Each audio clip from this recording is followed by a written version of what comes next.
ಕಬಡ್ಡಿ ಆಟ. ನೆಕ್ಸ್ಟ್ ಅವರಲ್ಲಿಲ್ಲ. ಬರ್ಮಗೌಡಕ್ಕಾಗಿ ಚಲರಾಯ ಸ್ವಾಮಿ. ಸನ್ಮಾನ್ಯ ಅಧ್ಯಕ್ಷರೇ, 414ನೇ ಪ್ರಶ್ನೆಯನ್ನು ಮಾನ್ಯ ಕೃಷಿ ಸಚಿವರನ್ನು ಕೇಳಲಿಕ್ಕೆ ಬಯಸ್ತಾ ಇದ್ದೀನಿ. ಉತ್ತರವನ್ನು ಒದಗಿಸಲಾಗಿದೆ.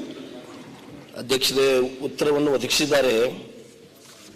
ಇದು ಬೆಳಗಾವಿ ಜಿಲ್ಲೆಯಲ್ಲಿ ಬಹಳ ಪ್ರಮುಖವಾದಂಥ ವಿಷಯ. ಕೃಷ್ಣಾ ಬೆಲ್ಟ್ದಲ್ಲಿ ಬಹಳ ತಾಲೂಕದಲ್ಲಿ, ಅದು ಚಿಕ್ಕೋಡಿ ಇರಲಿ, ಕಾಗವಾಡ ಇರಲಿ, ಅಥಣಿ ಇರಲಿ, ಜಮಖಂಡಿ, ರಾಯಬಾಗ್, ಈ ಕೃಷ್ಣಾ ಬೆಲ್ಟದ ಎಲ್ಲ ಜಮೀನುಗಳು ಎಲ್ಲ ಹಳ್ಳಿಯಲ್ಲಿ ಅಧ್ಯಕ್ಷರೇ 50%, ಅದು ಒಂದು 1000 ಎಕರೆ ಆ ಹಳ್ಳಿಯಲ್ಲಿ ಜಮೀನಿದ್ರೆ 500 ಎಕರೆ ಸೌಳು ಜೋಳ ಆದಂಥ ಬಹಳ ಕಷ್ಟದಲ್ಲಿ ನಮ್ಮ ರೈತರಲ್ಲಿ ನಾವೆಲ್ಲ ಬದುಕ್ತಾ ಇದ್ದೀವಿ ಸರ್. 100 ವರ್ಷ ಮೇಲ್ಪಟ್ಟು ನಾವು ಅಲ್ಲಿ ನೀರಾವರಿ ಆದಂಥ ಜಮೀನುಗಳು ಕೃಷ್ಣಾ ಬೆಲ್ಟ್ ರೇವಲದಲ್ಲಿ ಬೆಳಗಾವಿ ಜಿಲ್ಲೆಯಲ್ಲಿ ಸರ್ ಅಧ್ಯಕ್ಷರೇ 50% ಒಳ್ಳೆ ಒಳ್ಳೆ ಮಣಿತನಗಳ, ದೊಡ್ಡ ದೊಡ್ಡ ಊರನ ಗೌಡರುಗಳು, ಚಲೋ ಮಣಿತನಗಳೆಲ್ಲ ಮಳೆ ಕೀಲಿ ಹಾಕಿ ಬೇರೆ ಕಡೆ ಗುಳಿ ಹೋದಂಥ ಪರಿಸ್ಥಿತಿಗಳು ನಮ್ಮಲ್ಲಿ ಆಗಿದಾವೆ ಅಧ್ಯಕ್ಷರೇ. ಇದು ಬಹಳ ಪ್ರಮುಖವಾದಂಥ ವಿಷಯ. ಅಲ್ಲೇ ಮಂತ್ರಿಗಳು ನಾನು ಏನು ವಿನಂತಿ ಮಾಡ್ಕೋತಿದ್ದೀನಿ, ತಾವು ಇದಕ್ಕೆ ಬಹಳ ಹೆಚ್ಚಿಗೆ ಅನುದಾನವನ್ನು ಒದಗಿಸಬೇಕು. ಯಾಕಂದ್ರೆ ಬದುಕಲಿಕ್ಕೆ ಆಗ್ತಾ ಇಲ್ಲ. ಆ ಜಮೀನುಗಳು ಯಾವುದಕ್ಕೂ ಉಪಯೋಗ ಇಲ್ಲಂತ ಆಗ್ಬಿಡ, ಅಲ್ಲಿ ಕಸ ಸಹಿತ ಬರ್ತಾ ಇಲ್ಲ ಅಧ್ಯಕ್ಷರೇ. ಅದು ಸೌಳು ಜೋಳು ಪೈಪ್ ಹಾಕಿ ಅದನ್ನೊಂದು ದೊಡ್ಡ ಒಂದು ಡ್ರೈನೇಜ್ ಮಾಡಿ ಅಲ್ಲಿ ಬೇರೆ ಕಡೆ ಆ ಜಮೀನದಲ್ಲಿ ಇದ್ದಂತ ನೀರನ್ನ, ಆ ಉಪ್ಪು ನೀರನ್ನ ಬೇರೆ ಕಡೆ ಕಳಿಸಿದ್ರೆ ಆ ಜಮೀನುಗಳು ಉಪಯೋಗ ಬರುವಂತದ್ದು ಈಗ ಪ್ರಾಯೋಗಿಕವಾಗಿ ಮಾಡಿದರಲ್ಲಿ ಬಂದಿದ್ದಾವೆ. ಕೆಲವು ರೈತರು ತಾವೇ ಸ್ವಂತ ಖರ್ಚದಿಂದ 1 ಎಕರೆಗೆ ಅಧ್ಯಕ್ಷರೇ 1 ಎಕರೆಗೆ 1 ಲಕ್ಷ ಆ ರೈತರಿಗೆ ಖರ್ಚು ಬಂದು 5 ಎಕರೆ ಇದ್ದದ್ದಾದ್ರೆ ಅದು 5 ಲಕ್ಷ ಅವನು ಖರ್ಚು ಮಾಡಿ ಅದನ್ನು ಸೌಳು ಜೋಳು ಮಾಡ್ಕೊಂಡಾದ್ರೆ ಅವನಿಗೆ ಉಪಯೋಗ ಮಾಡ್ಕೊಳ್ಳಿಕ್ಕೆ ಆ ಜಮೀನು ಬರ್ತಾ ಇದೆ. ಹಿಂಗೆ ಇಡೀ ರಾಜ್ಯದಲ್ಲಿ ಈ ಸೌಳು ಜೋಳಿಗೆ ಬಹಳ ಒಂದು ಹೆಚ್ಚು ಎಲ್ಲಿ ನೀರಾವರಿ ಯೋಜನೆಗಳ ಬಹುಕಾಲದಿಂದ ಮಾಡಿದ ಜಮೀನೆಲ್ಲ ಕೆಟ್ಟು ಹೋಗಿದ್ರಿಂದ ಅಲ್ಲಿ ನೀವು ಕೊಡ್ತಾ ಇದ್ದೀರಿ ಮಂತ್ರಿಗಳ ನಮಗೆ. ಒಂದು ಹಳ್ಳಿಗೆ ಇಡೀ ಮತಕ್ಷೇತ್ರ, ನನ್ನ ಒಂದೇ ಮತಕ್ಷೇತ್ರಕ್ಕೆ ಒಂದು ಹಳ್ಳಿಗೆ ಒಂದು 200 ಎಕರೆ 300 ಎಕರೆ ಜಮೀನಿಗೆ ಇವತ್ತು ಕೆಲವು ರೈತರಿಗೆ ಆ ಹಳ್ಳಿಯಲ್ಲಿರುವಂತ ಒಂದು 500 ಎಕರೆ ಆದ್ರೆ 50 ಫಲಾನುಭವಿಗಳು ಬರ್ತಾರೆ ಅಧ್ಯಕ್ಷ.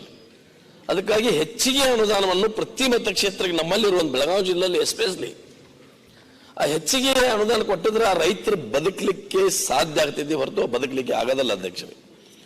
ಅದಕ್ಕಾಗಿ ನೀವು ಈಗ ಕೃಷಿ ಇಲಾಖೆಯಿಂದ ಹೊಂಡಗಳನ್ನ ಅಥವಾ ಬೇರೆ ಬೇರೆ ಕೆಲವು ಯೋಜನೆಗಳನ್ನ ಕೊಡ್ತಾ ಇದ್ದೀರಿ.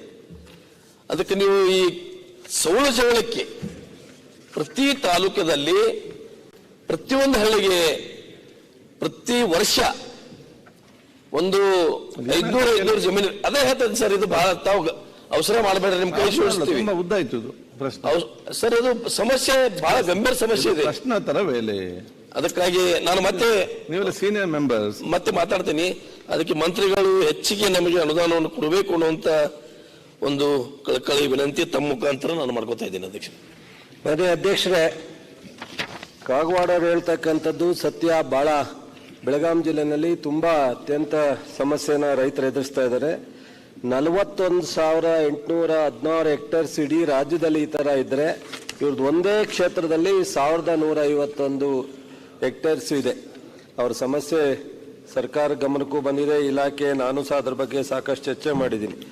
ಜೊತೆಗೆ ಇವತ್ತು ನಾವು 13 ಕೋಟಿ ಇದನ್ನ ಉಪಚರಿಸಲು ಈಗಾಗಲೇ ಹಣ ಒದಗಿಸಿ, ಅದರಲ್ಲಿ ವಿಶೇಷವಾಗಿ ಬೆಳಗಾವಿ, ಬಾಗಲಕೋಟೆ, ಬಳ್ಳಾರಿ, ಚಿತ್ರದುರ್ಗ, ಚಿಕ್ಕಮಗಳೂರು, ರಾಯಚೂರು, ವಿಜಯಪುರ ಇದ್ರ ಕಡೆ ಹೆಚ್ಚು ಈ ಸಮಸ್ಯೆ ಇದೆ.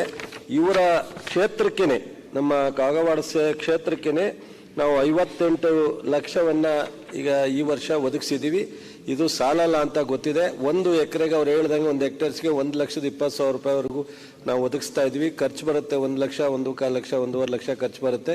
ವಿಶೇಷವಾಗಿ ಆ ಕ್ಷೇತ್ರಕ್ಕೆ ಮತ್ತು ಆ ಭಾಗಕ್ಕೆ ಬೆಳಗಾವಿ ಜಿಲ್ಲೆಗೆ ನಾವು ಹೆಚ್ಚಿನ ಹಣವನ್ನು ಅಡಿಷನಲ್ ಆಗಿ ಒದಗಿಸ್ಕೊಟ್ಟು ಅವರ ಏನು ಸಮಸ್ಯೆ ಹೇಳಿದ್ದಾರೆ ಅದು ಮಾಡ್ತೀವಿ. ನೀರು ಹೆಚ್ಚು ಬಳಕೆ ಮಾಡೋದ್ರಿಂದ, ನೀರು ಹೆಚ್ಚು ಸ್ಟಾಕ್ ಆಗಿರೋದ್ರಿಂದ ಈ ಥರ ಬರುತ್ತೆ. ಅದರಿಂದ ಇನ್ನು ನಾವು ರೈತರಿಗೆ ಸಾಕಷ್ಟು ನಮ್ಮ ಇಲಾಖೆಯಿಂದನೂ ಸಹ ನೀರನ್ನು ಹೆಚ್ಚು ಉಪಯೋಗಿಸೋದ್ರಿಂದ ಬೆಳೆ ಜಾಸ್ತಿ ಬರುತ್ತೆ, ಇಳುವರಿ ಜಾಸ್ತಿ ಬರುತ್ತೆ ಅಂತ ಅನ್ನೋ ಒಂದು ತಪ್ಪು ಕಲ್ಪನೆಯನ್ನು ಜನರಿಂದ ಹೋಗಲಾಡಿಸ್ಲಿಕ್ಕೆ ಏನೇನು ಕಾರ್ಯಕ್ರಮಗಳು ಅದನ್ನು ಮಾಡಿದ್ದೀವಿ. ನೀರು ಅವಶ್ಯಕತೆ ಇದ್ದಷ್ಟು ಉಪಯೋಗಿಸಿದ್ರೆ ಮಾತ್ರ ಮಣ್ಣಿನ ಸತ್ವ ಇರುತ್ತೆ. ನೀರು ಹೆಚ್ಚು ಉಪಯೋಗಿಸಿದ್ರೆ ಬೆಳವಣಿಗೆನೂ ಕಡಿಮೆ ಆಗುತ್ತೆ, ಸೊ ಗ್ರೋತಿಂಗು ಕಡಿಮೆ ಆಗೋದ್ರ ಜೊತೆಗೆ ಇಳುವರಿನೂ ಕಡಿಮೆ ಆಗುತ್ತೆ. ಭಾಳ ರೈತರಿಗೆ ಅದು ಇತ್ತೀಚಿನ ದಿನಗಳಲ್ಲಿ ನಾವು ಬೇರೆ ಬೇರೆ ಕೃಷಿ ಮೇಳಗಳನ್ನು ಮಾಡಿದಾಗ ಮತ್ತು ಪ್ರಾಯೋಗಿಕವಾಗಿ ಸಂಶೋಧನಾ ಕೇಂದ್ರಗಳು ಸಹ ರೈತರ ಹತ್ರ ಹೋಗಿ ಕೃಷಿ ಕೇಂದ್ರಕ್ಕೆ ಹೋಗಿ ಇದೆಲ್ಲ ಮಾಹಿತಿಯನ್ನು ಕೊಡ್ತಾ ಇದ್ದೀವಿ. ಒಟ್ಟು ಏನು ಇವತ್ತು 41,000 ಹೆಕ್ಟೇರ್ಸ್ ಇದೆ, ಅದನ್ನೆಲ್ಲವನ್ನೂ ನಾವು ಉಪಚರಿಸಲು ಹಂತವಾಗಿ ತೀರ್ಮಾನ ತಗೊಂಡಿದ್ದೀವಿ. ಬೆಳಗಾವಿ ಜಿಲ್ಲೆಗೆ ವಿಶೇಷವಾಗಿ ಈ ಕೊಟ್ಟಿರೋ ಅನುದಾನ ಅಲ್ಲದಲ್ಲೇ ಹೆಚ್ಚುವರಿ ಅನುದಾನ ಕೊಟ್ಟು ಮಾಡಿಸ್ತೀವಿ. ಓಕೆ. ಭಾಗ್ಯವತಿ ಮುರ್ಲಯ್ಯ.